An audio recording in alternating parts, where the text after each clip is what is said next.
नमस्ते, माझ्या YouTube channel मध्ये मी तुमच्या सगळ्यांचं स्वागत करते। आज मी बनवते आलू भुनाची रेसिपी।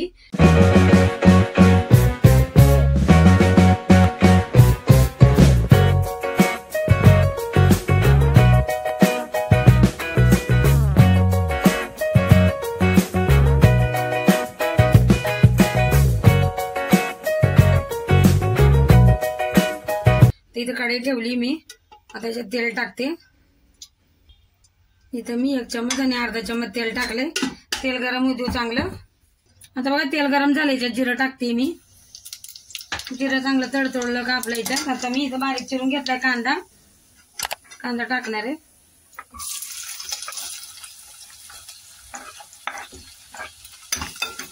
कांदा पण आपल्याला चांगला परतून घ्यायचा आहे। आणि मग इथं अद्रक, लसूण आणि हिरवी मिरची असं बारीक कुटून घेतलंय, बारीक चिरून घेतलंय, ते पण टाकते याच्यात। आता इथं बघा मी दही घेतली 2 चम्मच आणि इथं बघा मी धनिया पावडर, लाल मिरची, गरम मसाला, काश्मीरी लाल मिरची आणि हळद हे सगळं आता मिक्स करायचं आपल्याला याच्यात। आणि चांगलं असं मिक्स करून घेते। हे बघा कांदा, लसूण आणि अद्रक चांगलं असं परतून घेतलंय मी। आता इथे दही आपण मसाले टाकून हे करून घेतलं होतं, हे पण आता मिक्स करून घेऊ। हे बघा चांगलं असं परतून घ्यायचं। इथे आता 2 टमाट्याची अशी पेस्ट बनवून घेतली आहे,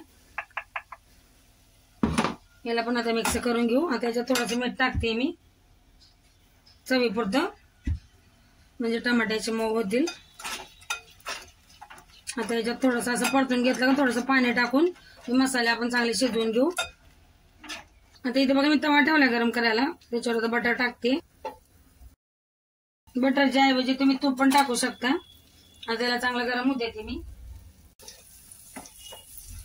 इथे बघा असा कांदा चिरून घेतलाय मी आणि शिमला मिरची चिरून घेतली आहे। आता पहिले कांदा परतून घेणार आहे मी याच्यात। बघा कांदे चांगले आपल्याला परतून घ्यायचे आणि मग त्याच्यात आपल्याला शिमला मिरची पण परतून घ्यायची चांगली। आता इथे शिमला मिरची बी मी परतून घेते। गॅस असा मोठा ठेवलाय मी, भाजीमध्ये असं करंट राहायला पाहिजे, कमी केला का त्या भाज्या मऊ होतील। हे बघा इथं कांदा आणि शिमला मिरची मी अशी परतून घेतली चांगली। आता इथे उकडलेले बटाटे घेतलेत मी 3-4, हे पण आता आपल्याला परतून घ्यायचे त्याच्या सगळं। त्याच्यात टाकायचं आपल्याला थोडंसं मीठ, थोडीशी कसुरी मेथी वरण, आणि याला पण चांगलं आता मिक्स करून घ्यायचं 1-2 मिनिटं। हे बघा मी भाज्या 1-2 मिनिटं परतून घेतल्यात, आता आपल्याला काढून घ्यायचंय। हे बघा आता भाज्या याच्यात टाकायच्यात आपल्याला।